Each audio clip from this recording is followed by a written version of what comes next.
আশিক আমার কুমোর জেলে তাঁতি সেথায় বেশ ছিল। 12 মাসের 13 পাবন টাকঢুমাডুম ঢাকছিল। লক্ষ বনলতা সেনের চোখে নীরের ডাক ছিল।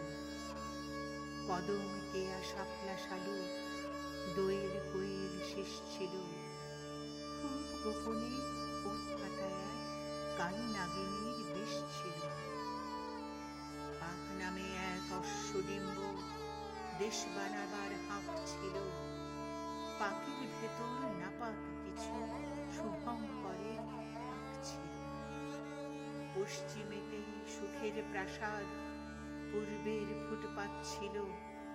শোষণ এবং অপমানের অসহ্য উৎপাত ছিল। নষ্ট দেশের অষ্টপ্রহর যতই বৈরী হচ্ছিল, বাংলাদেশের ভ্রূণ অলোকে ততই তৈরি হচ্ছিল। অতঃপর ৭১-এর বিস্ফোরণে দোয়েল কোয়েল পুড়ছিল। আকাশ জুড়ে লক্ষ নাপাক কাল শকুনি উড়ছিল। চোখের সামনে লক্ষ লক্ষ ফুলের কলি ঝরছিল। মুনাফেকের হাতে লক্ষ লক্ষ মানুষ মরছিল। লক্ষ লক্ষ ধর্ষিতাবন ধর্ষিতামা কাঁদছিল। চতুর্দিকে শুধুই রক্ত, লাশ ও আর্তনাদ ছিল।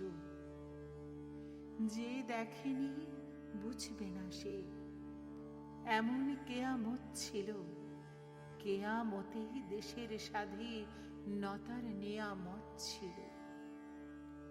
মানচিত্র ভাঙার গড়ার প্রচণ্ড উত্তাপ ছিল। সেই সাথে এক বজ্র কণ্ঠে আকাশ বাতাস কাঁপছিল।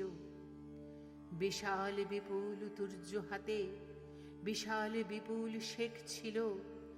বিস্ময়ে সব বিশ্ববাসী মুগ্ধ চোখে দেখছিল। জাতির মাথায় হীরার মুকুট, তাজউদ্দিন তাজ ছিল। তাজের হাতেই স্বাধীনতার প্রলয় শঙ্খ বাজছিল। জন্ম সুখের উৎসবে দেশ মৃত্যু ঝুঁকি নিচ্ছিল।